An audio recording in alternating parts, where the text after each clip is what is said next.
إن هذا العلم دين فانظروا عمن تأخذون دينكم. Kalau panjenengan sudah siap dianggap gila seperti saya, atau sudah siap dianggap penipu seperti saya, enggak apa-apa kalau mau cerita. Tetapi harus siap mentalnya, siap dibully, siap dicaci. Makanya ngopinya jangan terlalu manis, agak pahit sedikit, biar mengerti pahitnya kehidupan ya. Jangan manis-manis terus, kaget nanti dapat yang pahit. Kopi Bidara khas Padepokan. Bismillahirrahmanirrahim. Assalamualaikum warahmatullahi wabarakatuh. Alhamdulillah wassalatu wassalam ala Rasulillah wa ala alihi wa ashabihi wa man tabi'ahum bi ihsanin ila yaumil wa ba'd. Ikhwatal iman rahimani wa rahimakumullah. Tidak dipungkiri lagi bahwasanya salah satu pengobatan yang direkomendasi dan dianjurkan oleh Nabi alaihissalatu wassalam, bahkan pengobatan tersebut berjalan di tengah-tengah para sahabat ridwanullahi jami'an, adalah pengobatan ruqyah. Hal ini sebagaimana yang Allah Subhanahu wa taala sebutkan berkaitan dengan Al-Qur'anul Karim yang kita gunakan untuk meruqyah seseorang, apakah yang terkena dengan gangguan jin berupa sihir atau ain, guna-guna, santet, pelet maupun yang lainnya. Allah Subhanahu wa taala berfirman, "Wa nunazzilu minal Qur'ani ma huwa syifaa'un wa rahmatun lil mu'minin." Dan sungguh kami telah menurunkan Al-Qur'anul Karim. Maka dari Al-Qur'anul Karim ini Allah turunkan sebagai rahmat, kasih sayang, yang dimana dengan Quran tersebut kita kemudian bisa meniti jalan kebenaran, meniti jalannya orang-orang soleh sebelum kita, meniti jalannya para nabi dan rasul yang Allah Subhanahu wa taala utus di muka bumi ini. Begitu pula dari Al-Qur'anul Karim ini kita mendapatkan hukum-hukum dari Allah Subhanahu wa taala. Kita dijelaskan mana halal buat kita dan mana yang haram yang akan mendatangkan keburukan demi keburukan bagi kehidupan umat manusia. Dan terlepas dari rahmat Allah Subhanahu wa taala dan kasih sayang yang besar Allah Subhanahu wa taala berikan kepada umat manusia adalah syifa. Allah Subhanahu wa taala jadikan Al-Qur'anul Karim, siapapun yang membacanya, siapapun yang mendengarkan Al-Qur'anul Karim ini, maka dia akan mendapatkan syifa, pengobatan, obat, penyembuhan dari sisi Allah Subhanahu wa taala. Dan tentunya kita yakini zaman rahmatullah bahwasanya pengobatan yang paling mujarab, pengobatan yang paling agung, pengobatan yang besar adalah tentunya dengan Al-Quran yang Allah Subhanahu wa taala turunkan kepada umat manusia. Dengan membacanya hati menjadi tenang, dengan membacanya hati menjadi sejuk, dengan membacanya jiwa kemudian menjadi tentram dan damai. Dan ketahuilah zaman rahmatullah, pengobatan Quran ini tidak sekedar menyentuh kulit-kulit manusia, tidak sekedar menyentuh darah-darah manusia, organ-organ tubuh dalam yang lainnya, tetapi pengobatan Al-Qur'anul Karim ya, bentuknya salah satu efeknya yang ketika seseorang membacanya, mendengarnya adalah langsung menyentuh hati seseorang. Karena ketahuilah zaman rahmatullah, pokok dari permasalahan penyakit yang diderita oleh manusia itu terdapat pada hatinya. Bahkan ketahuilah zaman rahmatullah, ketika seseorang itu diganggu oleh jin, ketika seseorang itu disihir, disantet, maka yang dirusak oleh syaitan, oleh jin adalah hati manusia. Ketika hati ini rusak zaman rahmatullah, maka semua fisik kita, mata kita, tangan kita, kepala kita, kaki kita, lambung kita, perut kita, semuanya akan sakit. Inilah yang disabdakan oleh Nabi alaihissalatu wassalam, "Ala wa inna fil jasad mudghah, idza saluhat saluhal jasadu kullu, wa idza fasadat fasadat jasadu kullu." Ketahuilah, di dalam tubuh manusia ada segumpal daging, di mana apabila daging ini baik, maka seluruh tubuh manusia akan menjadi baik.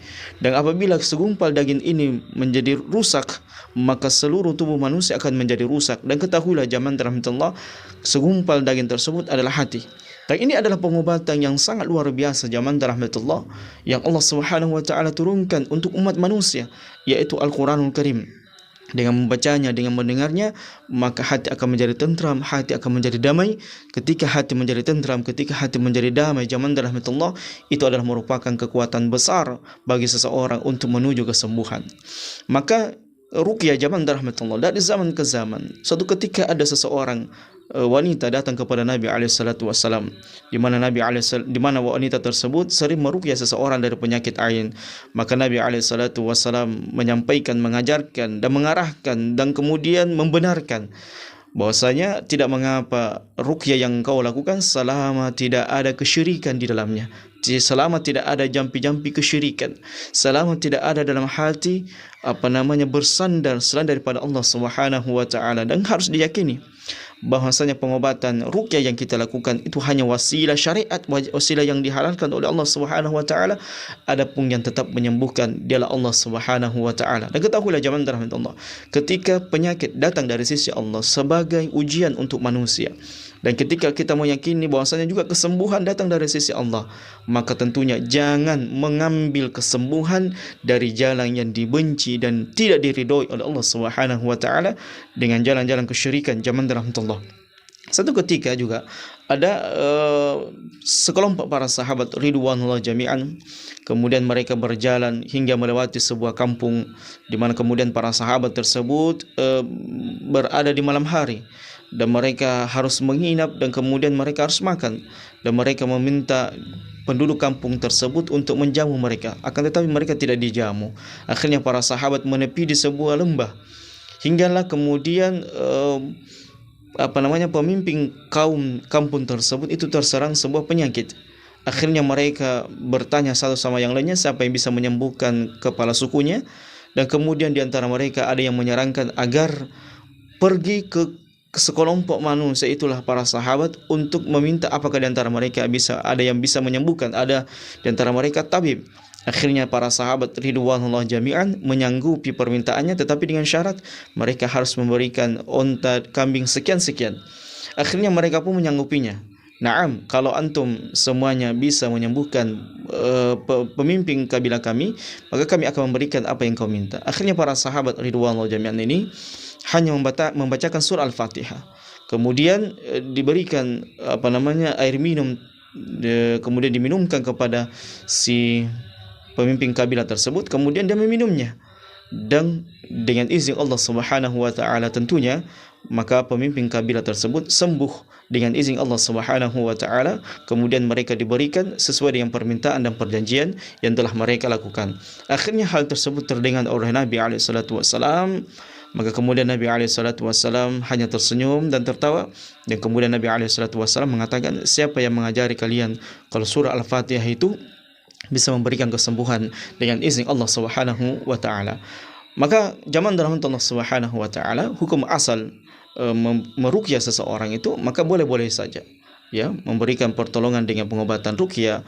Tentunya zaman dalam Allah Subhanahu wa taala, ruqyah yang kita maksudkan di sini adalah ruqyah syar'iyyah. Sebab ruqyah itu ada dua. Ini poin yang kedua yang harus kita pahami, bahwasanya ruqyah itu ada dua. Ruqyah syirkiyah, ruqyah yang banyak melakukan perbuatan atau amalan syirik, dan ada juga ruqyah syar'iyyah. Ruqyah syariah itu, ya, sebagaimana dijelaskan oleh Syekh Shalih Al-Fauzan, Syekh Al-Utsaimin, Syekh bin Baz, bahwasanya dikatakan ruqyah syar'iyyah adalah apabila yang digunakan sarana-sarana yang dianjurkan oleh syariat. Di antaranya adalah membaca ayat-ayat Al-Quranul Karim, begitu pula dengan hadis-hadis atau doa-doa yang diajarkan oleh Nabi SAW. Adapun perantaranya menggunakan daun bidara, kemudian air minum, dan tidak terlepas dari apa-apa yang diajarkan oleh Nabi SAW. Adapun kalau seseorang menggunakan jimat, menggunakan kesaktian berupa keris yang dikeramatkan, yang dikatakan ini sakti mandraguna, atau menggunakan ritual-ritual tertentu, mengambil dupa, mengambil bebungaan, kemudian dibungkus dengan ayat-ayat Al-Quranul Karim, dengan doa-doa Nabi SAW, maka ketahuilah jamaah rahmatullah, ini penipuan.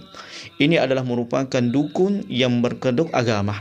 Maka benar jamaah rahmatullah Subhanahu wa taala, tidak dipungkiri di zaman kita sekarang ini, ya, banyak orang yang menipu kaum muslimin, menipu umat, seolah-olah apa yang mereka lakukan adalah merupakan bagian dari syariat Allah Subhanahu wa taala, merupakan dari ruqyah syariah.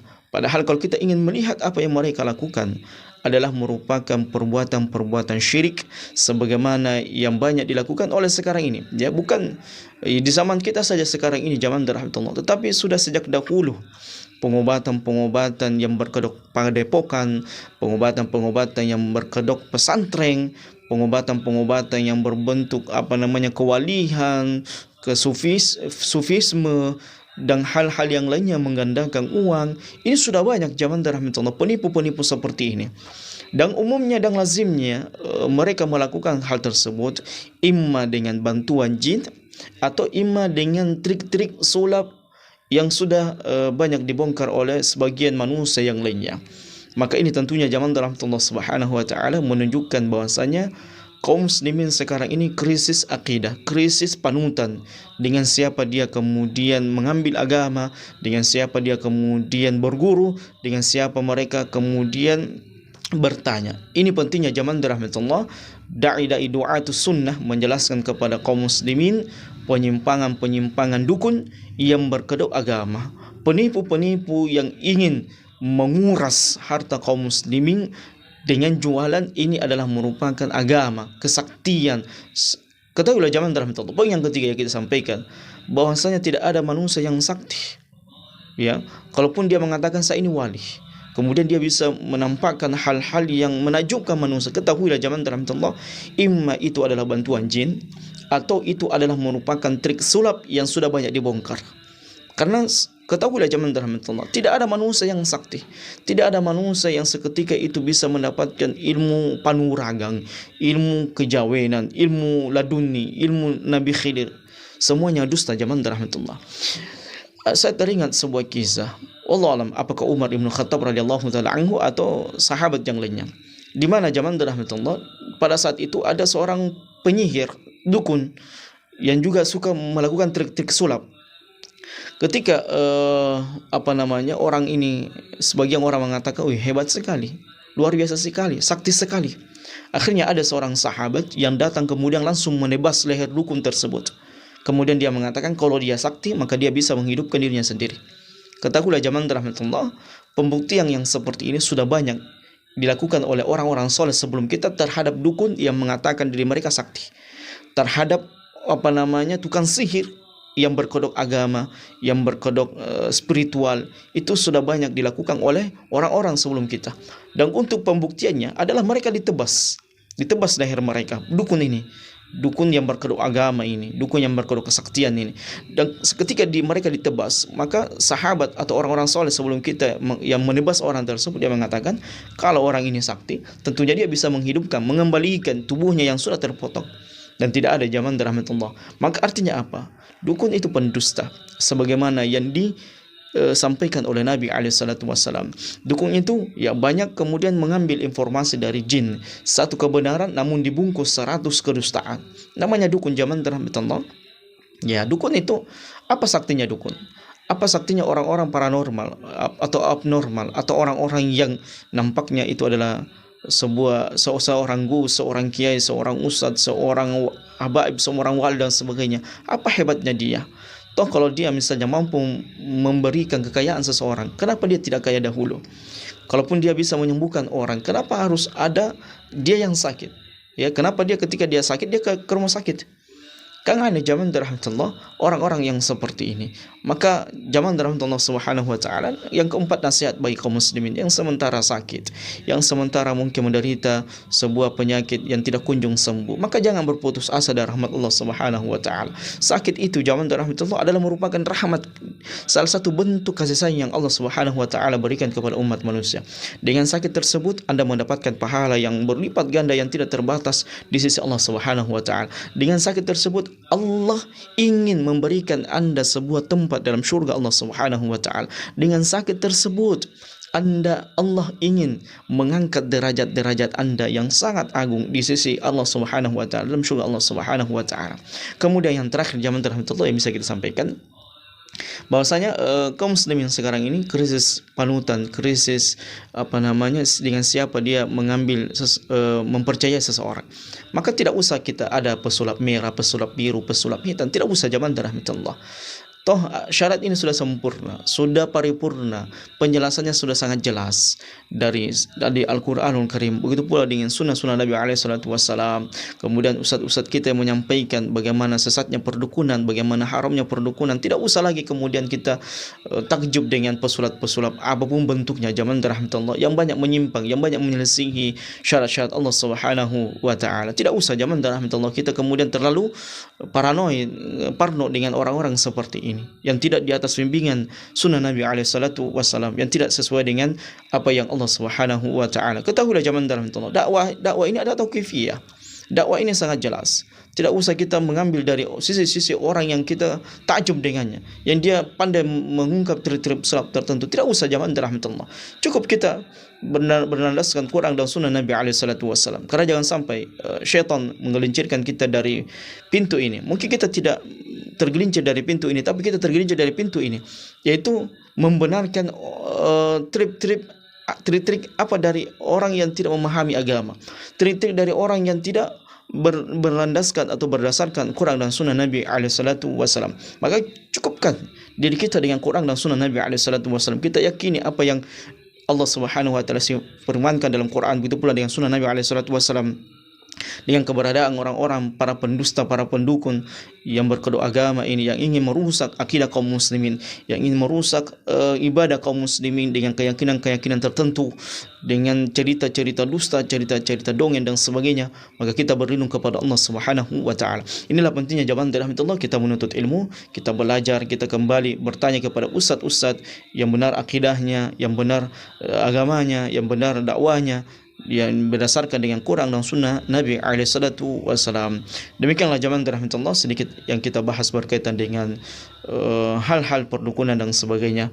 Dan kaum muslimin yang ingin konsultasi masalah ruqyah, pengobatan ruqyah, silakan konfirmasi di nomor WA ini tersebut, dan insyaallah gratis. Dan kaum muslimin yang membutuhkan pengobatan ruqyah atau cara-cara ruqyah yang sesuai dengan tuntunan Nabi alaihi salatu wasallam, insyaallah nanti kita akan bantu. Barakallahu fikum, subhanakallahumma wa bihamdika, asyhadu an la ilaha illa anta, astaghfiruka wa atubu ilaik, wa akhiru dawana alhamdulillahi rabbil alamin. Assalamualaikum warahmatullahi wabarakatuh.